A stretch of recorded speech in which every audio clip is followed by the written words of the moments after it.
আমরা আল্লাহর প্রশংসা করার কারণ হলো আল্লাহ আমাদেরকে বিশ্ব নবীর উম্মত হিসাবে কবুল করেছেন। যেই নবী লাইলাতুল মেরাজে জান্নাতের মধ্যে ঢোকার পরে ফেরেশতা জিবরাইল বললেন, এ রাসূলুল্লাহ, আপনি যদি জান্নাত থেকে বের না হন, আল্লাহ আপনাকে জান্নাত থেকে বের করে দিবে। জোরে কোন দিবে? কেন দিবে না? কারণ জান্নাতের ভিতরে আল্লাহ লিখে রাখছেন, সালামুন আলাইকুম তিবতুম ফাদখুলুহা খালিদিন। এই আয়াতের বাংলা অর্থ হলো, কেউ যদি একবার জান্নাতের মধ্যে প্রবেশ করে আল্লাহ তাকে চিরস্থায়ীভাবে জান্নাত দিয়ে দিবে। এখন জিবরাইল বলতেছে, হুজুর আপনি জান্নাতে প্রবেশ করলেন, আপনি যদি বার না হন আল্লাহ আপনাকে বার করে দিবে না। সঙ্গে সঙ্গে আল্লাহ নবী এত রাগ করলেন, নবী রাগ করে বলেন, জিবরাইল, আল্লাহ যদি আমাকে জান্নাতে থাকার জন্য ঢুকতে বলতেন আমি জান্নাতে ঢুকতামই না। আমি জান্নাতে প্রবেশ করেছি শুধু জান্নাত দেখার জন্যে। আমার আল্লাহ আমার উম্মতের জন্য কেমন জান্নাত বানাইছে এটা দেখার জন্য প্রবেশ করেছি। আমি সেই দিন জান্নাতে থাকার জন্য ঢুকব যেদিন আমার সমস্ত উম্মতেরা জান্নাতি হবে। চিন্তা করে দেখেন, আমাদের নবী এমন একজন নেতা, যেই নেতা জান্নাতে যাওয়ার পরেও উম্মতকে বলে না। আর এখনকার অনেক নেতা আছে সংসদে গেলেই আর আমাদের কথা মনে রাখে না। জোরে কোন কথা ঠিক কি না? তো কাকে নেতা হিসাবে গ্রহণ করবেন? এই যে দরুদ শরীফের মধ্যে আপনারা কি বললেন? আল্লাহুম্মা সাল্লি আলা সাইয়্যিদিনা। সাইয়্যিদিনা শব্দের অর্থ কি? আমাদের নেতা। জোরে কোন আমাদের কি? কেমন নেতা? যেই নেতা জান্নাতে যাওয়ার পরেও উম্মতকে ভোলে না, সেই নেতাকে গ্রহণ করার দরকার আছে না নাই? আল্লাহ তাআলা সেই নবীর উম্মত হিসেবে আমাদের কবুল করেছেন। খুশি না বেজার? আল্লাহর প্রশংসা করার কারণ হলো যে কোরআন থেকে আপনারা তাফসির শুনবেন। আমি ছোট্ট একটা সূরা আপনাদের সামনে তেলাওয়াত করেছি, নামটা হলো সূরা আসর। জোরে বলেন, নাম কি? আসর মানে কি? সময়। সময়ের কিন্তু অত্যন্ত গুরুত্ব আছে। এই যে আপনারা সারা রাত ব্যাপী মাহফিল করতেছেন, হযরত ওমর ফারুক বললেন, ইয়া রাসূলুল্লাহ, 3 ওয়াক্ত নামাজ তাড়াতাড়ি আর 2 ওয়াক্ত নামাজ লম্বা কেন? কয় ওয়াক্ত তাড়াতাড়ি? 3 ওয়াক্ত। একটা হলো আসর, মাগরিব আর ইশা। দেখবেন এই 3 ওয়াক্ত নামাজ কিন্তু 1 ওয়াক্ত শেষ হতে আর 1 ওয়াক্ত এসে যায়। জোরে কোন ঠিক কিনা? কিন্তু ইশা থেকে ফজর, ফজর থেকে জোহর, এই 2 ওয়াক্ত লম্বা কেন? আল্লাহর নবী বললেন, ওমর, যেই প্রশ্ন তুমি আমাকে করলে এই প্রশ্নই আমি আল্লাহকে করেছিলাম। আল্লাহ পাক বললেন যে ফজরের নামাজের পরে জোহর পর্যন্ত একটা লম্বা সময় আল্লাহ দেওয়ার কারণ হলো মানুষ দুনিয়াতে কাজ কাম করবে, চাকরি বাকরি করবে, ব্যবসা বাণিজ্য করবে। এইগুলো করতে গিয়ে তার দেহের যে ক্ষয় হবে, এশা থেকে ফজর লম্বা সময়ে ঘুম পারলে ওই ক্ষয়টা আল্লাহ পুরা করে দিবে। এখন আপনারা বলেন, এই যে সারা রাত আসো না, আপনারা যে সারাদিন কাজকাম করলেন, এই যে দেহের ক্ষয় হলো, ঘুমের মাধ্যমে এই ক্ষয়টা আল্লাহ পুরা করে দেয়, কিন্তু আপনারা তো ঘুমাতে পারতেছেন না। তাহলে আজকে কি হলো? ক্ষয়ের উপরে ক্ষয় হলো। জোরে কোন ঠিক কিনা? ক্ষয়ের উপরে ক্ষয়। আল্লাহ তাআলা বললেন, ওয়ালা আসর, সময়ের কসম। কারণ বর্তমানে বাংলাদেশে যেই সময় চলতেছে, আপনারা বলেন তো এই সময়টা কেমন? এই যে ছেলেরা কোরআনের মাহফিল করতেছে, অথচ ওরা কিন্তু কোরআনের মাহফিলে বসতেছে না, ওরা খালি চারিদিকে ঘুরঘুর করতেছে। জোরে কোন কথা ঠিক কিনা? কোরআনের মাহফিল যারা করলেন কষ্ট করে, তাদের উচিত হলো কোরআনের মাহফিলে বসে যাওয়া। জোরে কোন কথা ঠিক? এই মাইকের সাউন্ড এরকম চ্যানচেরি করলো কেন? সাউন্ড মোটা করে দাও। আমার এক গ্রাম সম্পর্কে খালা, তার একটা নাতি হয়েছে। নাতি আমার এই কয় যে, বাজান একটু পানি পড়া দাও তো, খালি কান্দে। আমি পানি পড়া দিলাম, কান্না থামে না। তা আমার এই কয় পানি পড়া দিলে হবে না, সরাসরি একটু আমি সরাসরি সূরা ফাতিহা পড়ে ফালাক নাস পড়ে ওকে ফু দিলাম, ওর কান্না আরো বেড়ে গেছে। তখন আমার খালা বলতেছে, বাজান বর্তমান সময়ে দোয়া দরুদের আর দাম নাই। এক আধ মাস পরে আমি বললাম, খালা খবর কি, আপনার নাতিকে আর কান্দে? কয় না, আর কান্দে না। তো কোন দোয়ায় কান্না বন্ধ হলো? বলে ওর বাপ একটা মোবাইল কিনে দিছে, যখনই কান্দে তখনই চালু করে দিই, আর কান্দে না। তো বর্তমান সময়ে দোয়া দরুদ দিয়ে কান্না থামতেছে না, মোবাইল চালু করে কান্না থামাতে হয়। এখন বলেন এই সময় কি খুব ভালো? আল্লাহ সেই সময়ের কসম করে বলতেছেন, একটু মনোযোগ দিয়ে শোনা লাগবে। কঠিন সময় চলতেছে, আমাদের যুবকদের হাতে 4G 5G একটা করে মোবাইল আছে, জোরে কান আছে না নাই? আমার মতন বক্তাকে বলে, হুজুর একটা সেলফি নেব। এক সময় আমরা ছোটবেলায় ছবি তোলাকে হারাম বলতাম। ছবি তোলা কি? অনর্থক ছবি তোলা হারাম। আর বর্তমান সমাজে আমাদের মতন বক্তাদেরকে বলতে যে হুজুর একটা সেলফি নেব। সময়টা কি ভালো চলতেছে? এমন একটা কঠিন সময়, যেই সময়ে ভারত 400 বছরের পুরাতন বাবরি মসজিদ ভাঙ্গা ওই জায়গায় রাম মন্দির বানাচ্ছে। জোরে কোন কথা ঠিক কিনা? আপনারা বলেন তো, ভারতে কি মন্দির বানানোর জায়গা নাই? জোরে কান আছে না নাই? যে তাহলে অন্য ফাঁকা জায়গায় মন্দির না বানায়া বাবরি মসজিদের জায়গায় মন্দির বানালো। আর সে ভারতের স্টার জলসা জি বাংলা আমাদের বাংলাদেশের নারীরা দেখতেছে। জোরে কোন কথা ঠিক কিনা? আর ওই স্টার জলসা জি বাংলা দেখার কারণে হিন্দুদের পূজার বাদ্য মুসলমানের ঘরে বাজতেছে। ওদের নাটকের মধ্যে পূজা আছে না নাই? এখন মুসলমানের ঘরে হরি হরি লোলো লোলো, হরি হরি লোলো লোলো। আপনারা বলেন তো, যেই সময় মুসলমানের ঘরে হিন্দুদের পূজা বাজে, এই সময় কি খুব ভালো? সেই সময়ের কসম আল্লাহ করলেন। আব্দুল আলিম আজ থেকে 50 বছর সময় নিয়ে একটা গান গাইছিল। কি নিয়ে? আব্দুল আলিমের নাম শুনছেন? হ্যাঁ, সময় নিয়ে একটা গান গাইছিল। গাবো? মিশে মায়ায় বন্দি থাইকা করলাম কত খেলা, পশ্চিমে তাকিয়া দেখো তোমার ডুইবা গেছে বেলা, এক পলকের নাই ভরসা, মিশে সকল আশা, কখন বুঝি দারুণ ঝড়ে ভাঙবে তোমার বাসা।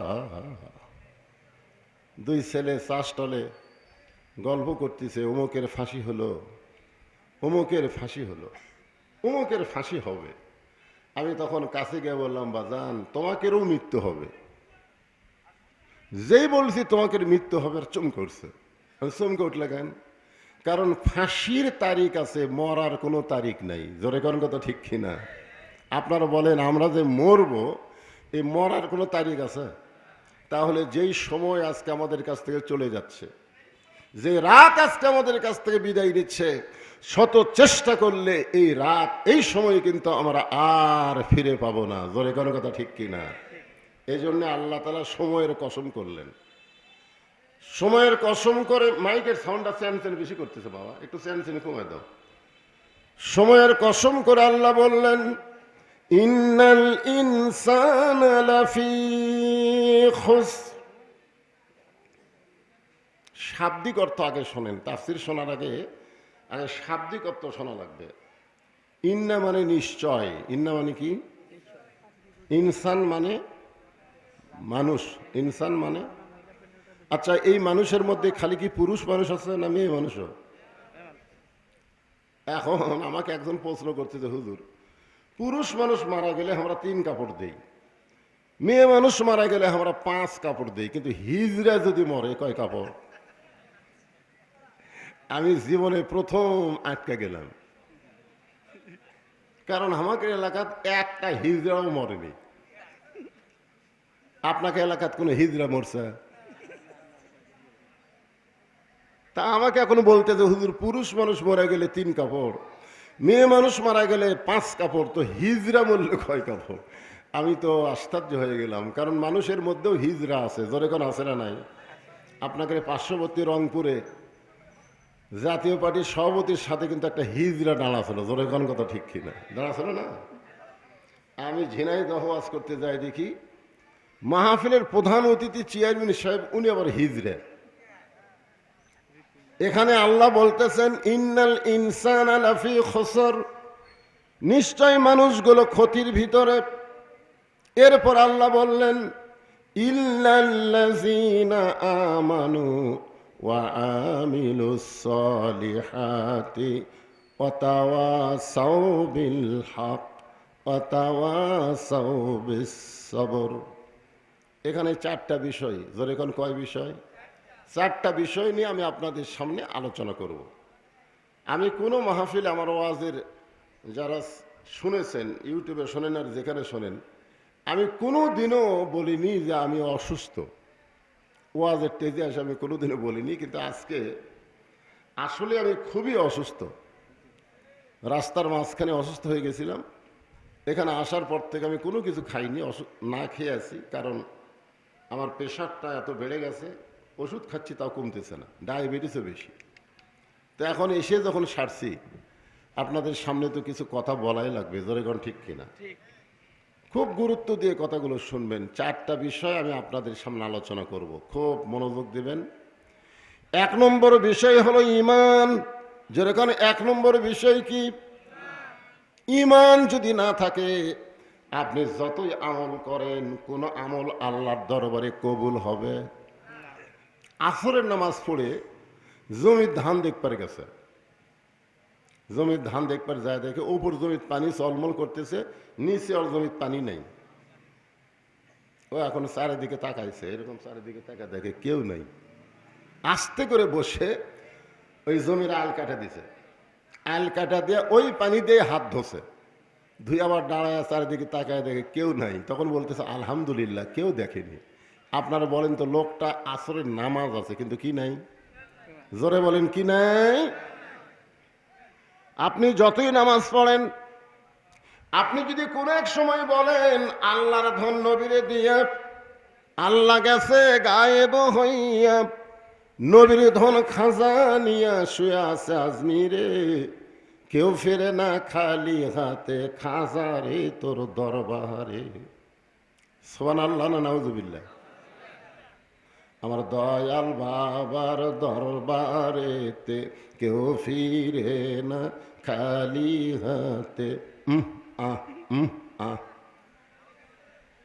আপনাকে দিনাজপুর থেকে, রংপুর থেকে বহু গাড়ি আমি যাওয়ার দেখছি, আটরশিতে যাওয়ার সময় এই জিকির করে, দয়াল বাবার দরবারেতে কেউ ফিরে না খালি হাতে। আপনারা বলেন তো, এটা তাওহীদ না শিরক? এখানে এক নম্বর হলো ঈমান। ঈমান যদি না থাকে, কোনো ইবাদত আল্লাহর দরবারে কবুল হবে না। সাহাবারা জিজ্ঞাসা করলেন মা হুয়াল ঈমান ইয়া রাসূলুল্লাহ, ঈমান সম্পর্কে একটু আমাদের বলেন। আল্লাহ রাসূল বললেন ইকরার বিল লিসান, তাসদিক বিল জানান, আমল বিল আরকান। কয়টা কথা বললেন? এক নম্বর কি? জবানে বলতে হবে লা ইলাহা ইল্লাল্লাহ। সবাই বলে লা ইলাহা ইল্লাল্লাহ, লা ইলাহা ইল্লাল্লাহ। যুদ্ধের সময় আমাদের এলাকার অনেক হিন্দুরা এই কলেমার জিকির করছে। মানে পাকিস্তান আর্মি দেখলি ওরা বলতো লা ইলাহা ইল্লাল্লাহ, লা ইলাহা ইল্লাল্লাহ, লা ইলাহা ইল্লাল্লাহ। তখন আর্মিরা বলতো বিলকুল ঠিক হয়, ঠিক হয়, ঠিক হয়। এক হিন্দু আমাকে বলছে মুসলমানের কলমার দাম আছে। আমি কইলাম আপনি হিন্দু হয়ে কলমার দাম কেমনে বুঝলেন? বলে যুদ্ধের সময় কলমা মুখে জারি রাখার কারণে আর্মির গুলির থেকে বেঁচে গেছি। আমি কইলাম দাদা, শুধু মুখে কলমা খাওয়ার জন্য যদি আর্মির গুলি থেকে বাইসা যান, এই কলেমা যদি কলিজার মধ্যে জায়গা দিতেন, তাহলে জাহান্নামের আগুন থেকে আল্লাহ আপনাকে বাঁচায় দিত। এই জন্য বলা হচ্ছে তাসদিক বিল জেনান। ইমানটা কোন জায়গায় রাখা লাগবে? কলিজার মধ্যে যখন কারো ইমান যায়, ওই মানুষের কাছে জীবনের চাইতে ইমানের দাম বেশি। আপনারা বলেন তো, আমাদের কাছে জীবনের দাম বেশি না ইমানের দাম বেশি? না না না না, অন্তর থেকে সত্যি কথা কওয়া লাগবে। সত্যি করে বলেন তো, জীবনের দাম বেশি না ইমানের দাম বেশি? এদের 7ই জানুয়ারিতে ভোট হলো না, তা আমাদের বগুড়াতে খুব ধরপাকড় শুরু হলো। তখন এক লোক গোরস্থানের মধ্যে একটা কবর করছে, কবর করে নিচে খ্যার, উপরে তার উপরে কম্বল, তার উপরে ল্যাপ দেওয়া শুয়ে থাকে। মাঝে মধ্যে ওর বউ মোবাইল করে বলে, স্বামী গো আপনার খবর কি? বলে কোনো টেনশন নেই, আমি নিরাপদে আছি। আপনারা বলেন তুই কোথায় আছে? কথা কয় না, কোন জায়গাতে আছে? কবরের মধ্যে নিরাপদ আছে। বউ বলতেছে সন্ধ্যা থেকে তিনবার পুলিশ ঘুরে গেল। স্বামী বলতেছে 100 বার ঘুরলেও আমাকে ধরতে পারবে না, কারণ এমন জায়গাতে আমি আছি পুলিশের বাপেরও ক্ষমতা নাই এ জায়গাতে আসে। আপনারা বলেন তো পুলিশ কি কবরস্থানে যাবে? মনে করেন আল্লাহ পরীক্ষা করার জন্য আজরাইলকে বলতেছে যা তো পুলিশের পোশাক পরে ওর কাছে যা, বুঝানোর জন্য বলতেছি। তো এখন আজরাইল পুলিশের পোশাক পরে ওর কাছে যা বলতেছে, কে রে ভাই? ওই কবর থেকে এই জায়গার তো খবর কে দিল রে? এই জায়গায় তো কোনো পুলিশ আসার কথা না। তখন বলতেছে ভাই রে, আমি তো পুলিশ না, আমি হলো আজরাইল। তখন লোকটা কপালে থাপ্পড় দিয়ে বলতেছে, বর্তমান বাংলাদেশে মুসলমানেরা পুলিশ ধরার চিন্তায় আজরাইল ধরার কথা ভুলে গেছে। জোরে কোন কথা ঠিক কিনা? আপনাদের সত্যি যদি ঈমান কলিজার মধ্যে থাকে তাহলে আপনারা পুলিশ ধরার টেনশন করবেন না আজরাইল ধরার।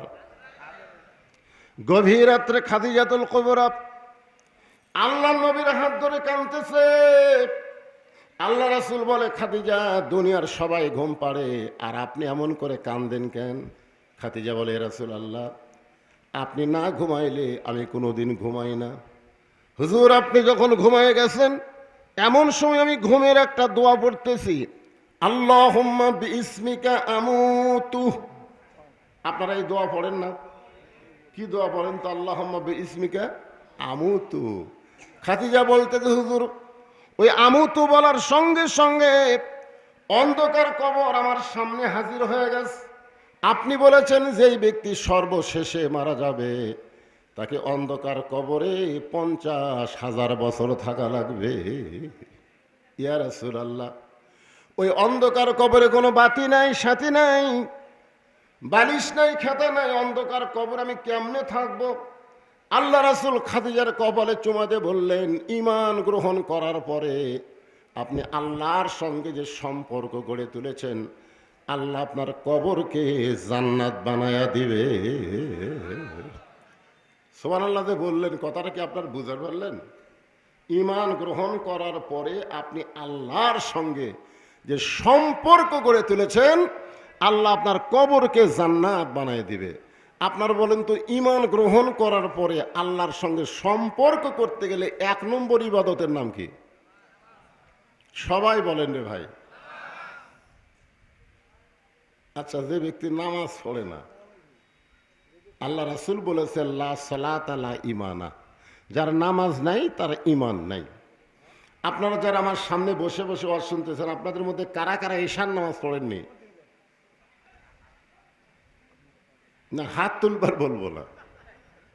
সবচাইতে বড় আদালত কিন্তু সুপ্রিম কোর্ট, হাইকোর্ট, তারপরে জজ কোর্ট, কিন্তু সবচাইতে বড় আদালত না। সবচাইতে বড় আদালত হলো মানুষের বিবেক। জোরে কোন কথা ঠিক কিনা? তা আপনার বিবেককে আপনি প্রশ্ন করে দেখেন। আপনি ঈশার নামাজ না পড়ে ওয়াজ শুনতেছেন, ফজরের আগে যদি আপনারা মারা যান, দুনিয়ার কত মানুষ জানাজা করলে আপনি বেহেশত পাবেন? আপনি যদি ঈশার নামাজ পড়ে মারা যান, দুনিয়ার কোনো মানুষ যদি আপনার জানাজা না পড়ে, এরপরও আপনি জান্নাতে যাবেন, কারণ ঈশার নামাজের কারণে আল্লাহ পাক আপনাকে জান্নাত দিবে। মুনকির নাকির কবরে যায় প্রথম প্রশ্ন কি করবে? এখন কি প্রশ্ন? মান রব্বুকা। যে মান রব্বুকা প্রশ্ন করবে, তখন যে ব্যক্তিকে প্রশ্ন করতেছে ওই ব্যক্তি ঘুম পাড়তেছে। মুনকির নাকির কয়, কে রে? মান রব্বুকা প্রশ্ন করি, বেটা ঘুম পাড়ে। এমন সময় নামাজ খাড়া হয়ে বলতেছে, এ মুনকির নাকির, কাকে মান রব্বুকা প্রশ্ন করতেছিস? কাকে? বলে যে ব্যক্তি কবরে শুয়ে আছে তাকে। আমি কে? বলে আপনার তো চিনলাম না। এই মুনকির নাকির, তুই বলতো এই ব্যক্তি কবরে আসার আগে কত ওয়াক্ত নামাজ পড়ছে? মুনকির নাকির বলতেছে আমাকে কি ক্যালকুলেটর আছে? নামাজ বলতেছে মসজিদে যাই নিয়ত করার পরেই যে লোকটা বলছে আলহামদুলিল্লাহি রব্বিল আলামিন, রুকুতে গিয়ে বলেছে সুবহান রাব্বিয়াল আযীম, সেজদাত গিয়ে বলেছে সুবহান রাব্বিয়াল আলাম। এতবার রব রব জিকির করে দুনিয়ার থেকে কেবল কবরত এসে ঘুম পাড়তিছে, আবার মান রব্বুকা প্রশ্ন করিস। মুনকির নাকির কয় আল্লাহ তোমার বান্দাকে মান রব্বুকা প্রশ্ন করার সাথে সাথে নামাজ যে খেপা খেপছে, আল্লাহ কয় যে নামাজ যে কবরে আইছে তার সমস্ত প্রশ্নের উত্তর হয়ে গেছে। জোরে কোন সুবহানাল্লাহ। এখন আপনারা বলেন যেই যুবকেরা আজকে মোহনপুর মাহফিল করতেছে, এই যুবকদের মধ্যে খোঁজলা দেখেন অনেকেই হয়তো এশার নামাজ পড়ে নাই। জোরে কোন কথা ঠিক কিনা? নামাজ যদি না পড়েন তাহলে আল্লাহর সঙ্গে আপনার সম্পর্ক হবে না। রাসূল বলে খাদিজা ঈমান গ্রহণ করার পরে আপনি আল্লাহর সঙ্গে যে সম্পর্ক গড়ে তুলেছেন আল্লাহ আপনার কবরকে জান্নাত বানায় দিবে। খাদিজা বলতে যে হুজুর আপনার কথা আমার বিশ্বাস হয়, কিন্তু আপনার কাছে যদি আমি কিছু চাই আপনি কি আমার দিবেন না? রাসূল বললেন নাউজুবিল্লাহ নাউজুবিল্লাহ নাউজুবিল্লাহ। কয়বার? কি কারণে বললেন? খাদিজা বলতেছে আপনার কাছে যদি কিছু চাই আপনি কি আমার দিবেন না? নবী 3 বার নাউজুবিল্লাহ বলে বুঝাইলেন একমাত্র আল্লাহ ছাড়া অন্য কারো কাছে চাওয়া যাবে না, এমনকি নবীর কাছেও চাওয়া যাবে না। জোরে কোন কথা ঠিক? কারণ দেওয়ার ক্ষমতা কার? আমি 11 সালে প্রথম যখন হজ করতে গেলাম আল্লাহ রাসূলের রওজার পাশে দাঁড়ায় এরকম হাত তুলে মোনাজাত করতেছি 11 সালে। মানে আমাদের বাংলাদেশে একটা অভ্যাস আছে, কবরের পাশে গেলে হাত তুলে দোয়া করি নাকি ভাই, করেন আপনারা? তা আমি রাসূলের রওজার পাশে যা হাত তুলেছি, ইতিমধ্যে মদিনার পুলিশ এটা আবার দেখবার পায় একটা লাঠি নিয়ে এসে মারে না, ওরা মারে না, কিন্তু হাজি সাহেব মেহমান তো আমার হাতের উপর ঠাসিতে বলতেছে মামনু কুল্লু হারাম মামনু। আমি মনে মনে কইলাম রে পুলিশ আমি কত বড় বক্তা তুই আমাকে চিনিস? আমার ওয়াজ হাজার হাজার মানুষ শোনে আর তুই একটা পুলিশ আমাকে বলতেছিস মামনু কুল্লু হারাম মামনু কুল্লু হারাম। কিন্তু আমার ঈমান বলতেছে মাওলানা এমন একটা দেশে তোর জন্ম, তোর ঈমানের মধ্যে ভেজাল আছে, কিন্তু মদিনার পুলিশের ঈমান ঠিক আছে। আপনার বলেন তো আমাদের বাংলাদেশ কি আসল দেশ না ভেজাল দেশ? মানে কোরআনের ওয়াজ আমরা শুনবো আর মানুষের তৈরি আইন দিয়ে আমরা চলবো। জোরে কোন কথা ঠিক কিনা? আপনারা বলেন তো কোরআন কি শুধু ওয়াজ শোনার জন্যে না কোরআনকে গ্রহণ করার জন্যে?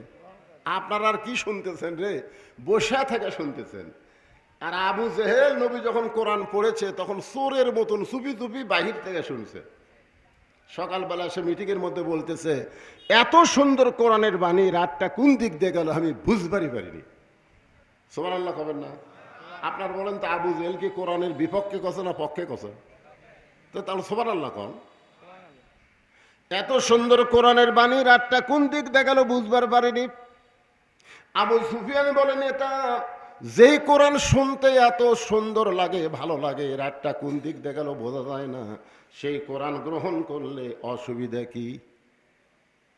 কোরআন কিন্তু গ্রহণ করা। এখানে অনেক আপনারা বসে আছেন, এখনই যদি বলি ভাই আসেন তো কোরআনটা ধরেন, তো ধরেন, আসেন কোরআন ধরেন, তখন অনেকে বলবে হুজুর আমার শরীর ঠিক নেই। তোর কি মাসিক ব্যারাম হসা? তোর শরীর ঠিক নেই কেন? কারণ এই কোরআন ধরার শর্ত কি? লা ইয়ামাসসুহু ইল্লাল মুতাহহারুন। ততক্ষণ পর্যন্ত তুমি কোরআন স্পর্শ করতে পারবে না যতক্ষণ তুমি পবিত্র না হবা। সুবহানাল্লাহ বলেন। আবু সুফিয়ান বলতেছে যেই কোরআন শুনতে সারা রাত কোন দিক দিয়ে যায় বোঝা যায় না, এই কোরআন ধরলে অসুবিধা কি? আবু জেহেল বলতেছে আবু সুফিয়ান এই কোরআনকে যদি গ্রহণ করি তাহলে তোর আমার নেতৃত্ব চলবে না, আসল নেতা হয়ে যাবে আব্দুল্লাহর এতিম পোলা। এই কোরআন ছাড়া বাংলাদেশে যারা নেতৃত্ব দেয় এরাকে আসল নেতা না ভুয়া নেতা? আমি যেই বলবো আসল না ভুয়া আপনারা যেটা ঠিক সেটা বলবেন। কোরআন ছাড়া যারা বাংলাদেশে নেতৃত্ব দেয় এরা আসল না ভুয়া? আরো জোরে জোরসে বলুন। এই ভুয়া শব্দটা কিন্তু বাংলাদেশে প্রচুর ভাইরাল হচ্ছে। আমাদের বগুড়ার হিরো আলম, বুঝলেন?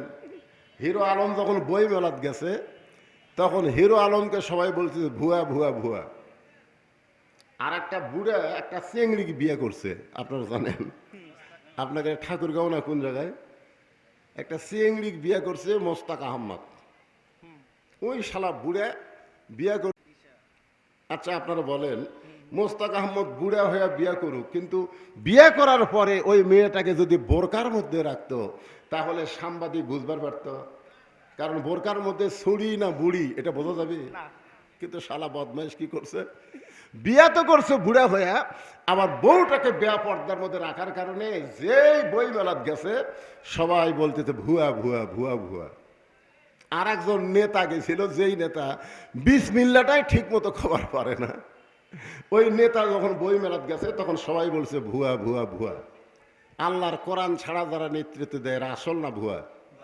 জোরে বলেন। আবু জেহেল বলতেছে এই কোরআনকে যদি গ্রহণ করি তাহলে তোর আমার নেতৃত্ব চলবে না, আসল নেতা হয়ে যাবে আব্দুল্লাহর এতিম পোলা। খাদিজা বলে হুজুর আমি আপনার কাছে কিছু চাই। এ কথা শুনে আপনি 3 বার নাউজুবিল্লাহ কইলেন। আমি আপনার কাছে যা চাবো তা যদি আল্লাহ দিবার না পারে তাহলে আল্লাহর কাছে কেমনে চাবো?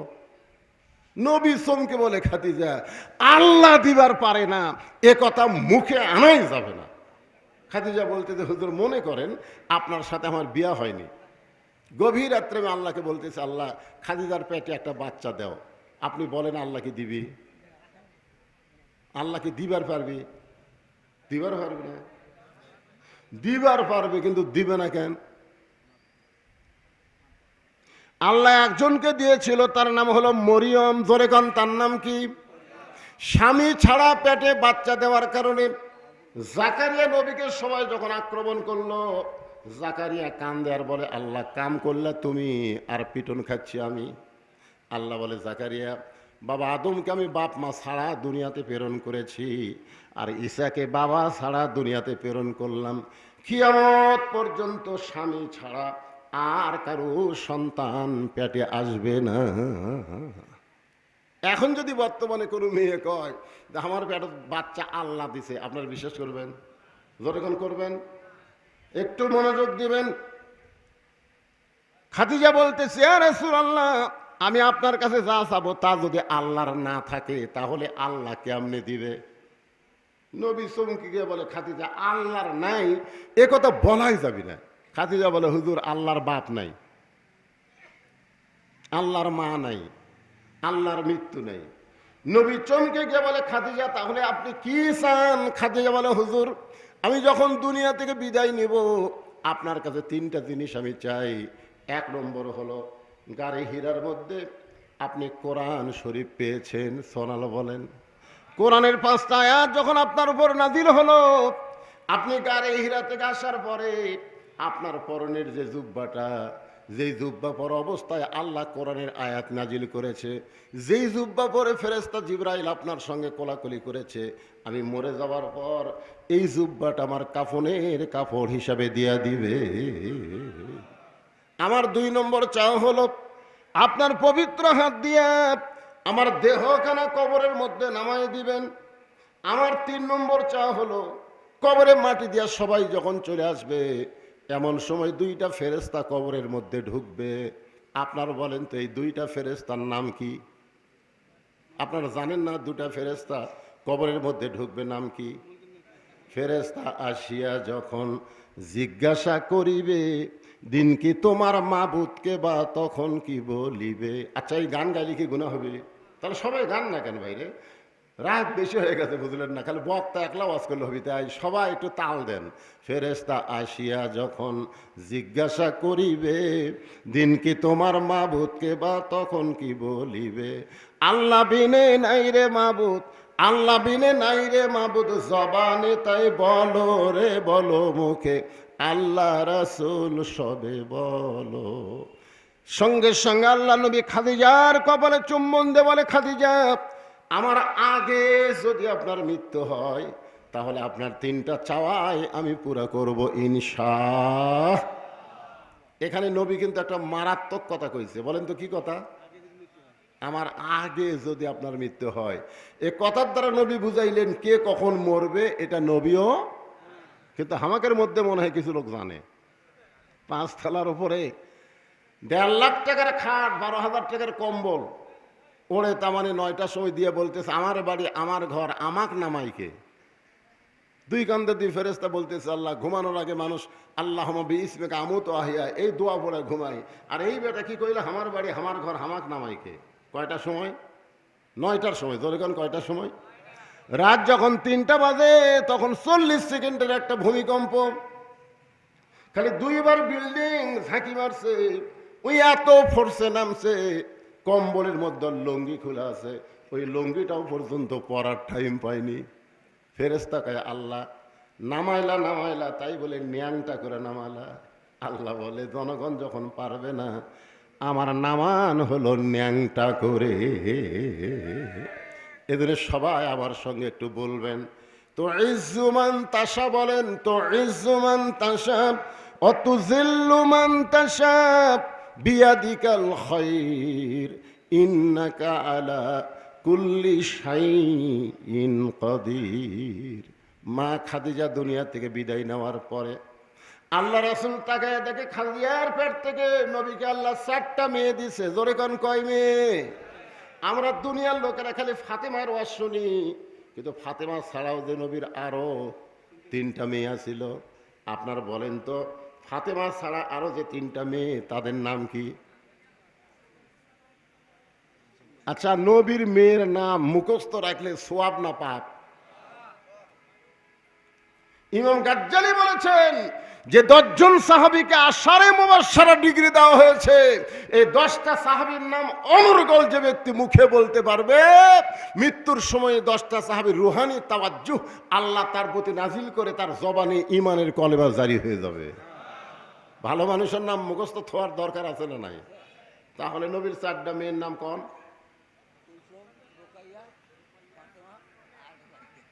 আর একটা পারেন?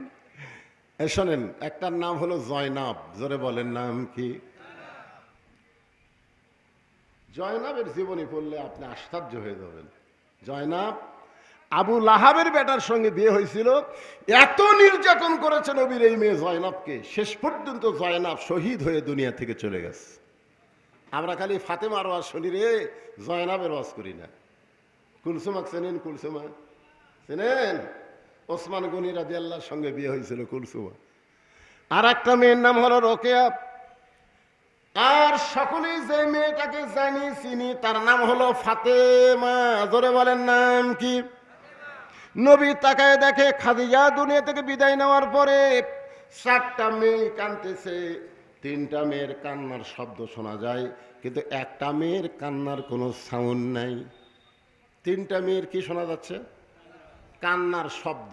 আমার মা মইরা গেছে রে, কোথায় গেলে মা পাবো বলে দাও না আল্লাহ রে, এই আমার মা মইরা গেছে রে। আপনারা বলেন তো, বাপ মা যখন মারা যায় কতগুলো মেয়ে এরকম কান্দে না?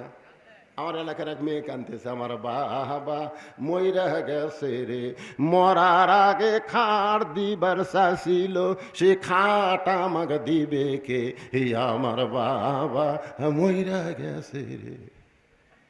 তখন বড় ভাই এসে বলতেছে, ঠিক আছে কান্দিস না, যে খাট আব্বা দিবার চাইছিল সে খাট আমি তোকে দেবো রে।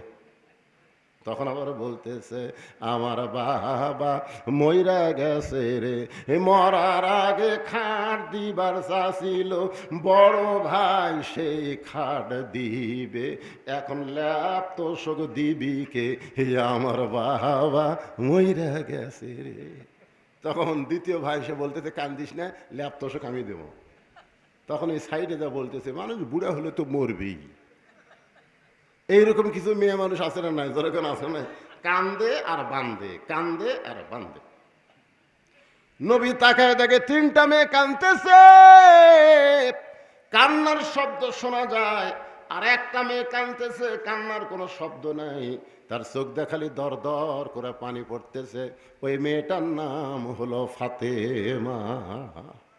নবী ডাক দিলেন, ও ফাতেমা একটু ঘরের মধ্যে আসো। যেই মাত্র ফাতেমা ঘরের মধ্যে যায়, আল্লাহ নবী বললেন, ফাতেমা তোমার মা মরার আগেই আমাকে ওসিয়ত করেছে। 1 নম্বর ওসিয়ত হলো তোমার মাকে তুমি গোসল করাইয়া দিবে, তোমার সঙ্গে অন্য কেউ থাকতে পারবে না, তুমি একা একা তোমার মাকে গোসল করাইয়া দিবে। আর তোমার মা 2 নম্বর ওসিয়ত করেছে তোমার মাকে তোমাকে কাফনের কাপড় পরান লাগবে, অন্য কেউ তোমার সঙ্গে থাকতে পারবে। ফাতেমা বলতেছে বাবা এইটা ওসিয়ত মা কেন বললো? আমার আরো 3টা বোন আছে, ওরা হয়তো আমার সঙ্গে সহযোগিতা করতে চায়। আল্লাহ রাসূল বললেন তোমার মা ওসিয়ত করেছে, ওসিয়ত পালন করা হলো ওয়াজিব। জোরে কোন কথা ঠিক কিনা? আপনারা বলেন তো মরার আগে ওসিয়ত করার দরকার আছে না নাই? আপনি কি ওসিয়ত করবেন? মরার আগে ওসিয়ত করবেন আমি মরে যাওয়ার পরে কোনো বেনামাজি আমার কবর যেন খুঁড়তে না পারে। জোরে কোন কথা ঠিক কিনা? আপনি জানেন কোনো বেনামাজি আপনার কবর খুললে কবর যাওয়ার সাথে সাথে আযাব শুরু হবে। বেনামাজি মানেই হলো নাফাক। আপনাকে এলাকায় কবর কারা খোঁড়ে? আমার এলাকার কেউ মরে গেলে ওরা 5 জন এসে কয় তোর বাপ মরছে ভাই 5 প্যাকেট সিগারেট দে।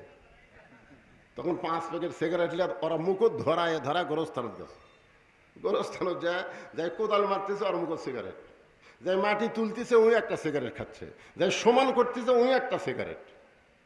গোরস্থানে যে কটা ফেরেশতা ছিল কয় আল্লাহ যে হারে সিগারেটের দুর্গন্ধ আমরা এখানে থাকতে পারতেছি না, ফেরেশতারা সব রাস্তার দিয়ে খাড়া হয়ে আছে। আপনারা বলেন তো ফেরেশতারা দুর্গন্ধ সহ্য করতে পারে? তো কবরে মাটি দেওয়ার পরে মুনকিন নাকি নাক ধরে ঢুকছে, ধরে কর কি ধরে 5টা মানুষ যদি সিগারেট খায় ওই সিগারেটের ধোঁয়া কিন্তু কাঁচা দেওয়ালো দুর্গন্ধ আছে না নাই? যে সিগারেট খাই দেখবেন ওর খাটের মধ্যে গন্ধ, ওর কাপড়ের মধ্যে গন্ধ, ওর বালিশের মধ্যে গন্ধ আছে না নাই? জোরে কেন আছে না? মুনকিন নাকির এসে নাক ধরে আবার চুল ধরে ওঠ শয়তান ওঠ। তখন বলতেছে আপনারা খেয়ে কয় মুনকিন নাকির। তো 3টা প্রশ্ন করা বাদ দেখ, হাত ধরে তুই এই তোর কবর কে খুললো রে? এই শয়তান মরার আগে বলবার পারিস নাই যারা 5 ওয়াক্ত নামাজি তারা যেন তোর কবর খোঁড়ে, মসজিদের মুয়াজ্জিন যেন তোকে গোসল করায় দেয়, এলাকার বড় আলেম যেন তোর জানাজা পড়ায়। এইরকম ওসিয়ত করার দরকার আছে না নাই? দুনিয়ার একটা বাড়িতে আপনি থাকতে পারবেন না, সেই বাড়ি বানানোর জন্য আপনি ভালো মিস্ত্রি খোঁজেন। যে 3 তলা একটা বাড়ি করতেছে ভাই এই বাড়ি কোন মিস্ত্রিতে করা লাগবে, বলে অমুক পাড়াতে একটা মিস্ত্রি আছে ওই ভালো পারে। তা আপনি দুনিয়ার বাড়িতে থাকতে পারবেন না, সেই বাড়ি যদি ভালো মিস্ত্রি খোঁজেন তাহলে যেই কবর আপনাকে 50,000 বছর থাকা লাগবে সেই কবর খোঁড়ার জন্য ভালো মিস্ত্রির দরকার আছে না নাই? জোরে কোন আছে না নাই? এই জন্য ওসিয়ত করবেন। আল্লাহ রাসূল বললেন ফাতেমা তোমার মা ওসিয়ত করেছে তুমি তোমার মাকে গোসল করাতে হবে। 2 নম্বর ওসিয়ত হলো তোমার মাকে তুমি কাফনের কাপড় পরাবে। ফাতেমা বলতেছে বাবা আমার মা আমাকে ওসিয়ত কেন করলো? আল্লাহ রাসূল বলে ফাতেমা একদিন গভীর রাত্রে তোমার মায়ের সঙ্গে আমার গল্প হচ্ছে, তোমার মা আমাকে বলতেছে হুজুর যে কোনো সময় আমি মারা যাব, আমি মারা যাওয়ার পর আমার রেজাল্ট কি?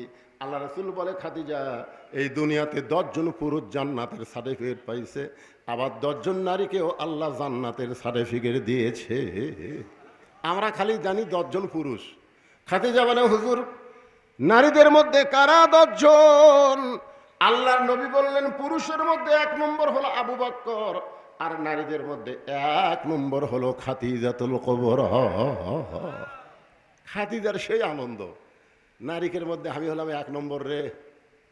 আল্লাহ রাসূল একটু নিজের বিবির সঙ্গে মশকরা পছন্দ করতেন। মুসকে হাসতে বলেন খাদিজা আপনি যখন 1 নম্বর জান্নাতি হলেন তো 2 নম্বর কে হলে ভালো হয়? পুরুষের মধ্যে 2 নম্বর ওমর, 3 নম্বর ওসমান, 4 নম্বর আলী, তো নারীদের মধ্যে 2 নম্বর কে হলে ভালো হয়? খাদিজা বলতে হুজুর 2 নম্বর ফাতেমা হলেই ভালো হয়। আল্লাহ রাসূল বলে আল্লাহ তোমাকে 4টা মেয়ে দিছে, তোর এখন কয় মেয়ে?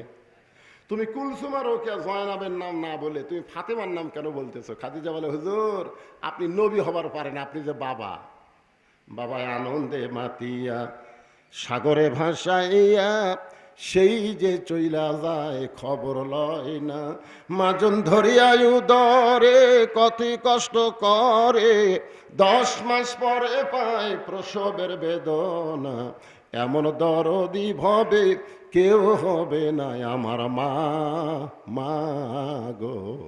এক ছেলে আমাকে বলে হুজুর 11 মাস আমার খিদা কম, কিন্তু রোজার মাসে খালি খিদা লাগে। কারণ কি? আমি বললাম তোর মা বাসে আছে, কয় আছে, যা তোর মায়ের কাছে যা। হুজুর মা, আরে যাস না কেন?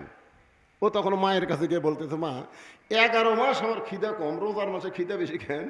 ওর মা বলতে, তোর দাদি এই সর্বনাশ করছে রে, তোর দাদি। তুই যখন আমার পেটত আসলি রোজার মাসে, তখন তোর দাদি আমারে কইছে পেটের সন্তান কিন্তু শুকান চলবি না, দরকার হলে রোজা ভাঙ্গে খাওয়া দাওয়া করো। আমি রমজান মাসে খাসি, তুই আমার পেটের মধ্যে খাসু, রোজার মাসেই তোর খাওয়ার অভ্যাস আছে। এই জন্য একজন নেপোলিয়ন বলেছে, ভালো একটা সন্তান যদি চাও, ভালো একটা বাপের দরকার না, ভালো একটা মায়ের দরকার। জোরে কোন কথা ঠিক কি না? আজকে পর্দার অন্তরালে যে সমস্ত মায়েরা বসে আছেন, ও মায়েরা, খালি সিজার করে বাচ্চা নেওয়া চলবে না, নরমালে বাচ্চা নেওয়া লাগবে। জোরে কোন কথা ঠিক কি না? হায় হায়, এখন আর সিজার। আমি 10 জন বড় ডাক্তারকে বলছি, ভাই আপনার ডাক্তার আপনাকে সন্তানকে, আমার 2 জন, আমার 3 জন, আচ্ছা এই বাচ্চাগুলোকে সিজার করা হচ্ছে? ডাক্তারকে হুজুর যে কি কয়, কোনো ভালো ডাক্তার তার বউকে সিজার করায় না, কারণ সিজার করলে বাচ্চারও ক্ষতি, মায়েরও ক্ষতি। তাহলে কি বুঝলেন? ডাক্তারের বইয়ের সিজার লাগে না। যখন কি লাগে না? কথা কন না কেন? ডাক্তারের বইয়ের কি লাগে না? আর মৌলানার বাড়িতে কোনোদিন মিলাদ হয় না। খেয়াল করে দেখবেন, আমাকে মৌলানার বাড়িতে কিন্তু মিলাদ হবি না, এরা পরের বাড়িতে পড়াবি কিন্তু নিজের বাড়িতে হবি না। তোর এখন কথা ঠিক কি না? আর 3 নম্বর হলো, পীরের বউ কোনোদিন মুরিদ হয় না। খেয়াল করে দেখবেন, পীরের বউ মুরিদ হয় না কেন? কারণ জানে আমার পীর সাহেব মাঝে মধ্যে মুরিদের বইয়ের দিকে চোখ মারে, এই শয়তানের হাতে কে মুরিদ হবি রে? তাহলে এখানে কয়টা কথা কলাম? 1 নম্বর হলো ডাক্তারের বইয়ের সিজার লাগে না, মৌলবীর বাড়িতে মিলাদ হয় না, আর পীরের বউ মুরিদ হয় না। সিজার করলে কি ক্ষতি কন্ত? এই আমার দাদি আমারে কইছে, তোকে টাইনে বার করবার যায় ভাই, তোর মাথা লম্বা হয়ে গেল, পরে থাবড়া থাবড়া তোর মাথা আমরা গোল করছে। সিজার করলে বাচ্চার ক্ষতিকে জানেন? 2 দিন পরেই নর্মালে বাচ্চা হবে, 2 দিন পরেই। কিন্তু মা অধৈর্য হওয়ার কারণে পেট কেটে বাচ্চা বের করতে হয়। আপনারা বলেন তো, আমরা টেপের উপর যে কয়টা আছি, আমরা কেউ কি সিজার করা? কেবা সিজার করা? সভাপতি সাহেব কোন? আমিও লই। আপনি সিজার, আপনি সিজার, তা আমরা কি খারাপ হচ্ছে? আজ থেকে 20 বছর আগে বাংলাদেশে কোনো সিজার ছিল না। জোরে কোন কথা ঠিক কিনা? আর মায়েদেরকে অনুরোধ করতেছে, মা কি বলবো প্রসবের কথা, মা বিনে সেই ব্যথা কেউ তো বুঝিবে না, মাজন ঠেকিয়া সন্তানের দায়, অকালে মা মারা যায়, কেন সে মায়ের ভক্তি করো না, এমন দরদি ভবে কেউ হবে না আমার মা গো। খাদিজা বলতেছে, রাসূলুল্লাহ, আমার 4টা মেয়ের মধ্যে ফাতেমা হলো 1 নম্বর। জোরে কোন কয় নম্বর? তাহলে আমাকে যদি আল্লাহ 1 নম্বর জান্নাতি দেয়, ফাতেমাকে যেন আল্লাহ 2 নম্বর জান্নাতি ঘোষণা করে। আল্লাহ রাসূল মুস্কি হাসিয়া বললেন, খাদিজা, আপনার ফাতেমা তো জান্নাতি নয়, আপনার ফাতেমা জান্নাতি নয়। খাদিজা বলে, হুজুর, আমার ফাতেমা যদি জান্নাতি না হয় তাহলে ফাতেমার খবর কি? আল্লাহ রাসূল বললেন, ফাতেমা হলো জান্নাতি নারীদের নেত্রী। খাদিজা কয়, হুজুর কেউ জানে না, গভীর রাতের খবর কেউ জানে না, আমারটা আপনি ফাতেমাক দেন, ফাতেমারটা আমাক দেন, কারণ কেউ তো জানে না, আমি আর আপনি জানি। আপনি ঘোষণা করেন ফাতেমা 1 নম্বর জান্নাতি, আর খাদিজা হলো জান্নাতি নারীদের নেত্রী। আল্লাহ রাসূল বলে, খাদিজা, আপনারা মা আর মেয়ে, অসুবিধা কি? খাদিজা বলে, হুজুর আপনি জানেন না, মেয়ে মানুষের একটা অভ্যাস হলো, এই সারা জীবন নেত্রী হবি, কারো অধীনে থাকবি না। জোরে কোন কথা ঠিক কিনা? যেটা আমাদের বাংলাদেশে আমরা হাড়ে হাড়ে টের পাচ্ছি। একজন নেত্রী আছে, আর এক নেত্রী অসুস্থ হয়ে আছে, তাকে বাহিরে চিকিৎসা পর্যন্ত করবার দিচ্ছে না। জোরে কোন কথা ঠিক কিনা? হাইরে হিংসা ভাই। আমার বড় মেয়ে তরকারি পাক করে আমাকে খাবার দিছে, মাছের তরকারি। আমি খাচ্ছি, মেয়েটা আমার মুখের সামনে খালি ঘুর ঘুর করতেছে। তা আমি বললাম, মা, বাংলাদেশে বহু জায়গাত মাছের তরকারি খেলাম, মা তোর হাতে মনে হয় মধু আছে। মেয়েটা আর এক টুকরা আমাকে দিল, আমি খাচ্ছি, তাকে দিকে ওর মাও তাই গাল ফুলে বসে আছে। এইভাবে কে গো, তোমার আমার মুখ ভার কেন? এখন থেকে মেয়ের বাড়ি পার হয়ে যান, আমি তাই পারি? হাই রে, এরা কি জাত রে! মেয়ের প্রশংসা করলে মা বেদার হয়। এই জাতের নাম হলো নারী জাত। জোরে কোন কথা কন না কেন? মেয়ে মানুষের হিংসা কম না বেশি?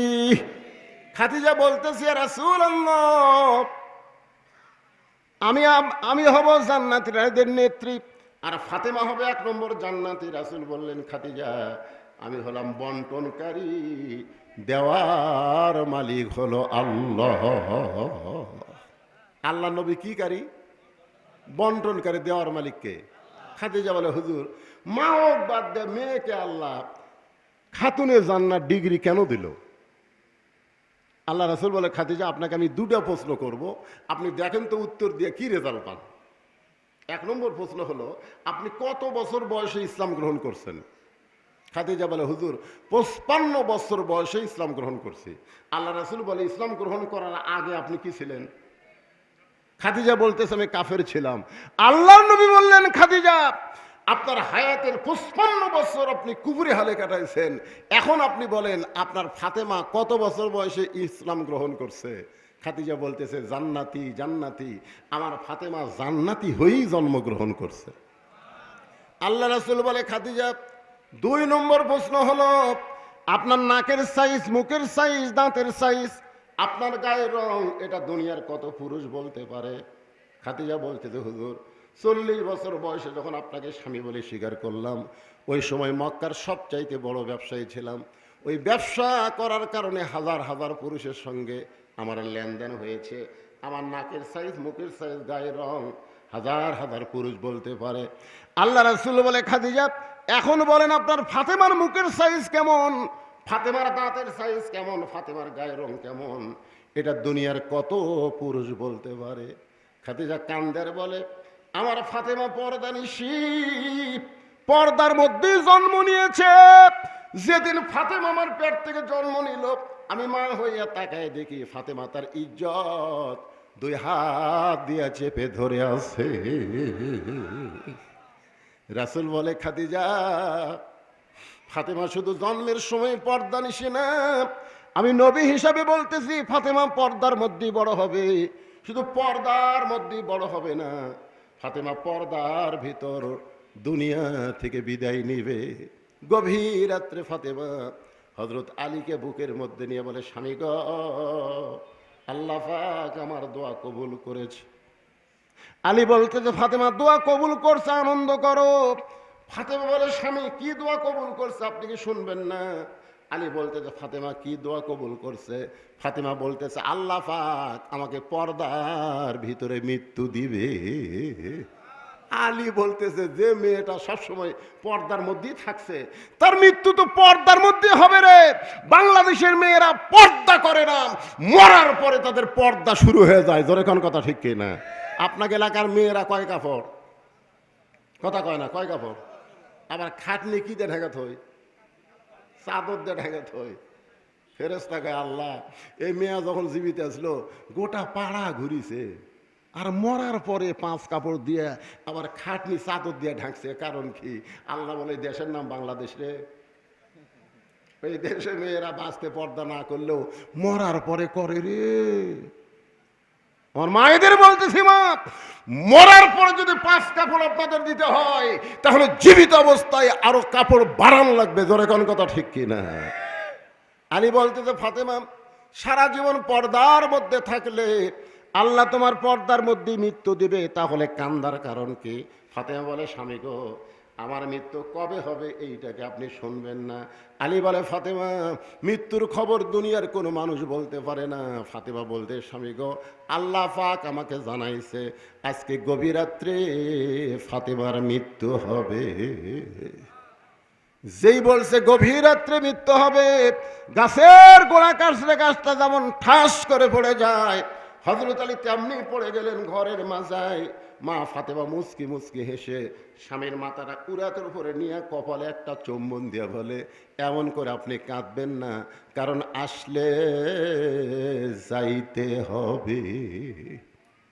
যিনি মৃত্যুবরণ করবেন তিনি হাসতেছেন, তার নাম কি? আর হযরত আলী কাঁদতেছেন। ফাতেমা কপালে একটা চুমু দিয়ে বলে, স্বামী গো, এমন করে আপনি কাঁদবেন না, আসলে যাইতে হবে, আসলে আমি যেই বলবো আসলে আপনারা সকলে বলবেন যাইতে হবে। আসলে কুটি যাবেন? কিন্তু যেদিন ডাক পড়িবে কবর মাঝে যাইতে, জোগাড় কিছু করছো বন্ধু তার মাঝে বিছাইতে। যে কোনো সময় আমাদের ডাক পড়বে, জোরে কোন ঠিক কথা কন না কেন? ঘাড় কাত করে দেখতেছে। কি দেখতেছেন ভাই? বলে 5 তলার ভিত দিয়ে 3 তলা কমপ্লিট হতে পারে, রড বার করে থুছি, আর ওই 2 তলা কবে করি, এই টেনশন সব সময়। 2 কান্দের ফেরেশতা কয় শয়তান 5 তলার দিকে না তাকায় কবরের দিকে তাকা। বাংলাদেশের কোন কবর 2 তলা নাই, 3 তলা নাই, সমস্ত কবর হলো নিচতলা। জোরে কোন কয়তলা? কথা কন না কেন কয়তলা? তাহলে কবর আমরা কিভাবে দেখি? আর বাড়ি, যে বাড়ি থাকবার পারবেন না, ঘাড় কাত করে সেই বাড়ি দেখতেছেন। জবান খুলে ইমানের দাবিতে সকলে বলবেন, আমি যেই বলবো আসলে আপনারা সকলে বলবেন যাইতে হবে। জাত সাকারাতুল মাউত হাক্কুন, সবচাইতে বড় সত্য হলো মৃত্যু। হিন্দুরাও পর্যন্ত বিশ্বাস করে মরা লাগবে। জোরে কোন কথা ঠিক কিনা করেন? তাহলে যেই বলো আসলে আপনারা বলুন যাইতে হবে। আসলে আল্লাহ কোরআনে বলেন ইয়া আইয়ুহাল্লাযীনা আমানুত্তাকুল্লাহা হাক্কা তুকাতিহি ওয়া লা তামুতুন্না ইল্লা ওয়া আনতুম মুসলিমুন।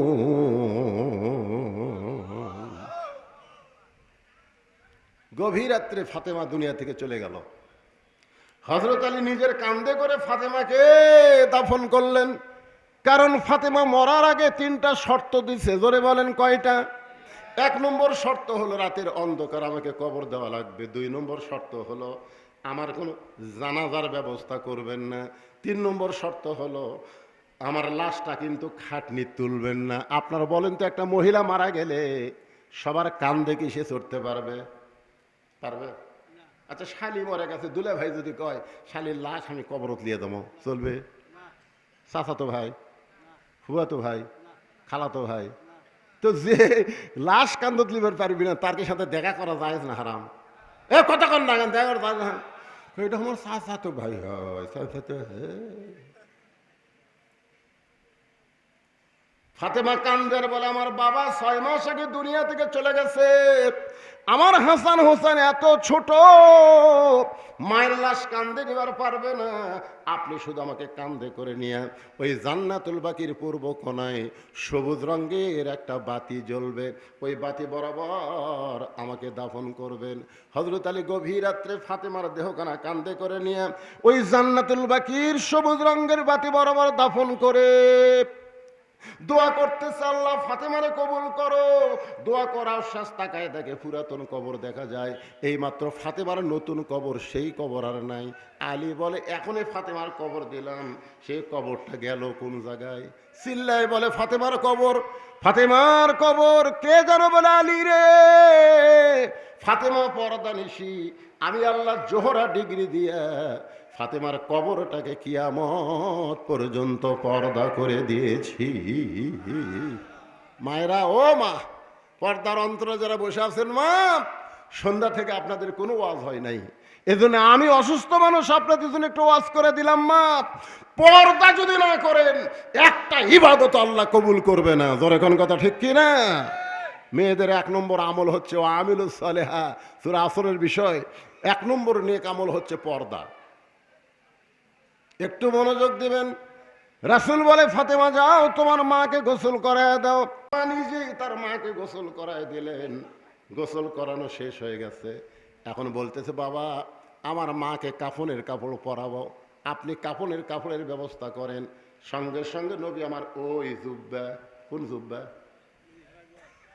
মনে ভুলে গেছেন, গারে হীরার জুব্বা, যেই জুব্বা পরা অবস্থায় ফেরেশতা জিবরাইল কোরআনের 5টা আয়াত নাজিল করেছে।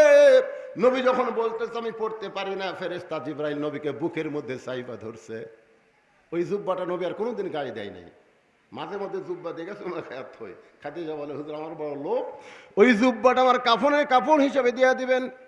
সঙ্গে সঙ্গে নবী জুব্বাখানা এনে ফাতেমার হাতে দিয়ে বলে, ফাতেমা এইটা তোমার মাকে কাফনের কাপড় পরায় দাও।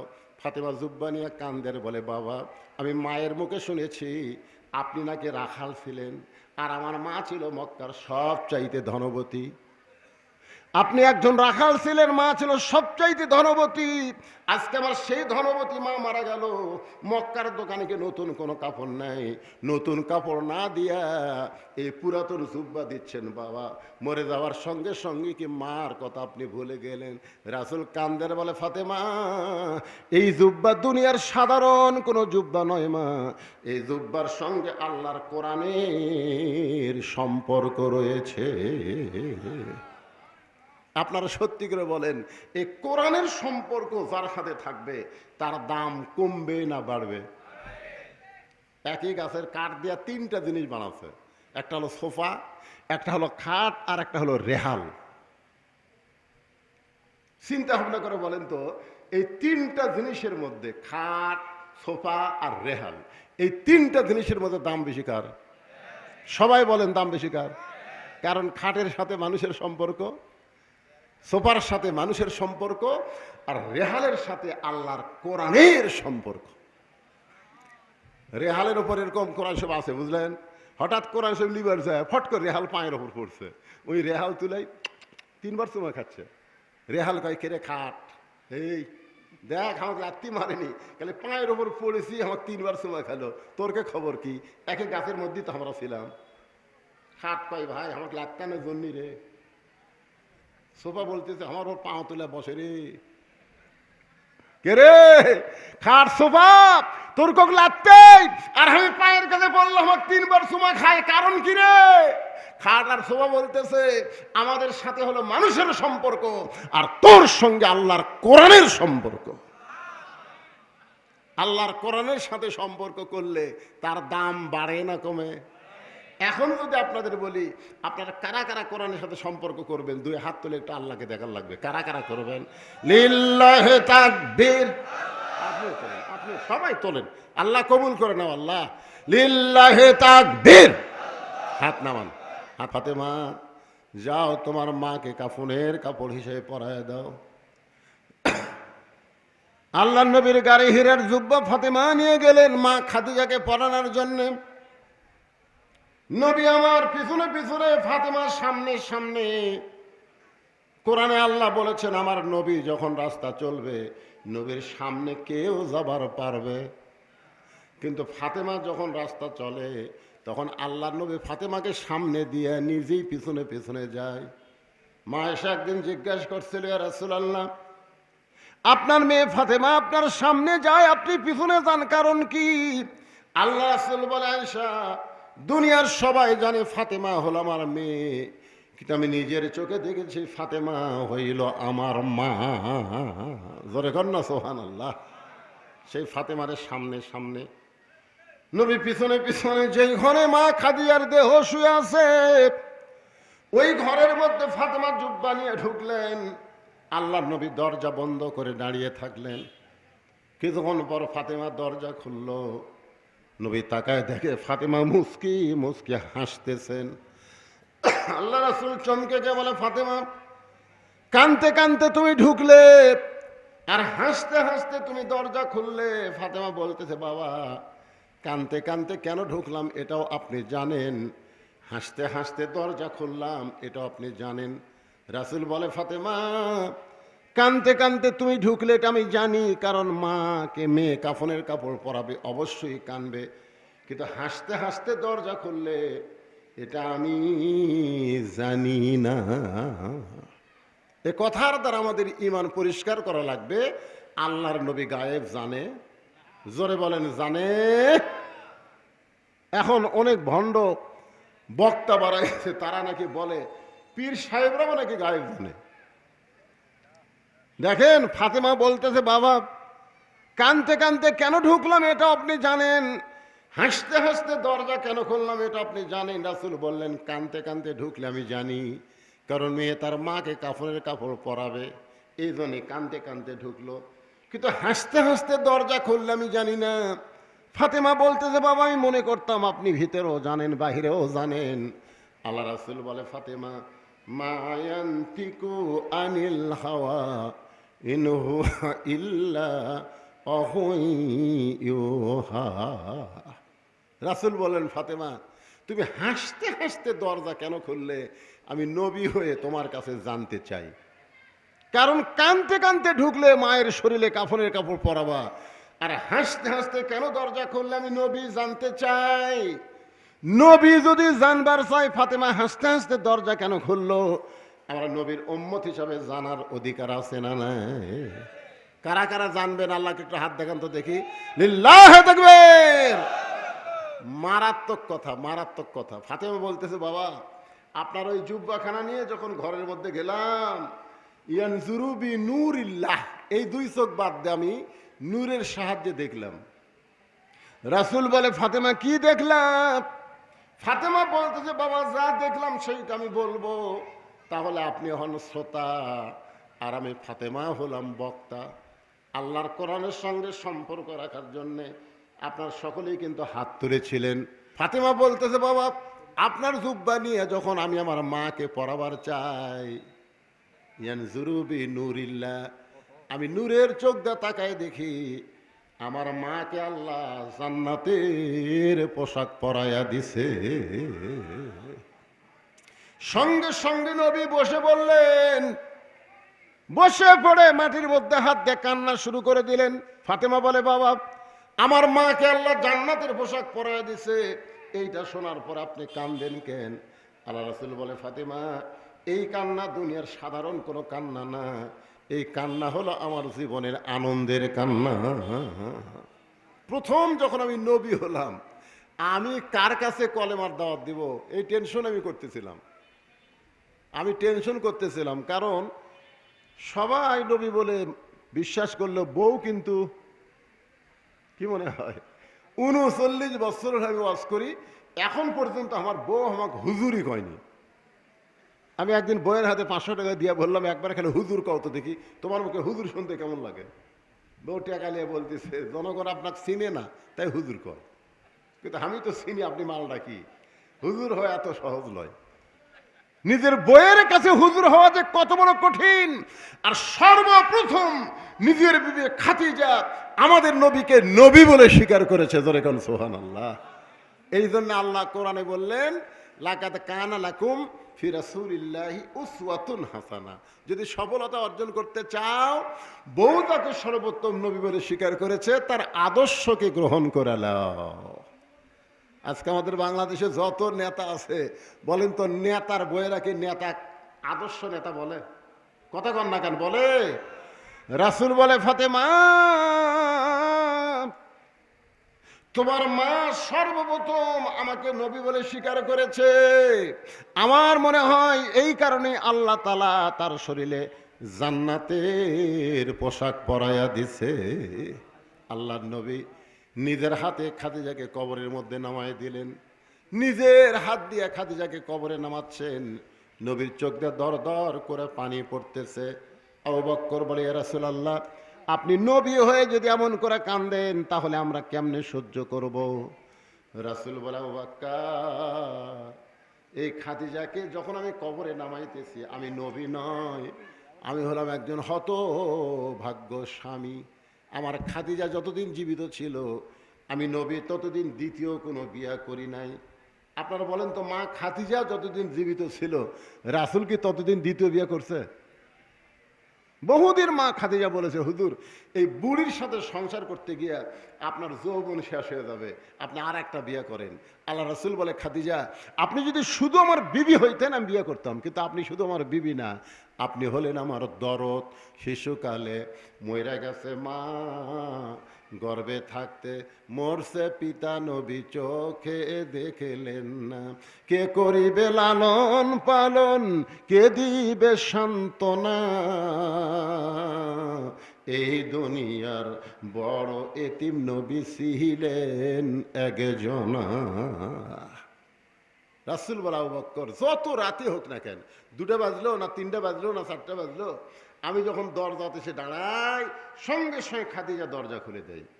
আমি রাসূল চমকে গিয়ে বললাম, খাদিজা আপনাকে ডাকা লাগে না, দরজার কাছে দাঁড়াইলি, দরজা খুলে দেন। খাদিজা বলে, রাসূলুল্লাহ আপনি যখন দাওয়াতের কাজে বের হয়ে যান, আমি তখন দরজার মধ্যে নাক লাগায় দাঁড়িয়ে থাকি, কারণ আপনি হলেন মেশকাম্বর।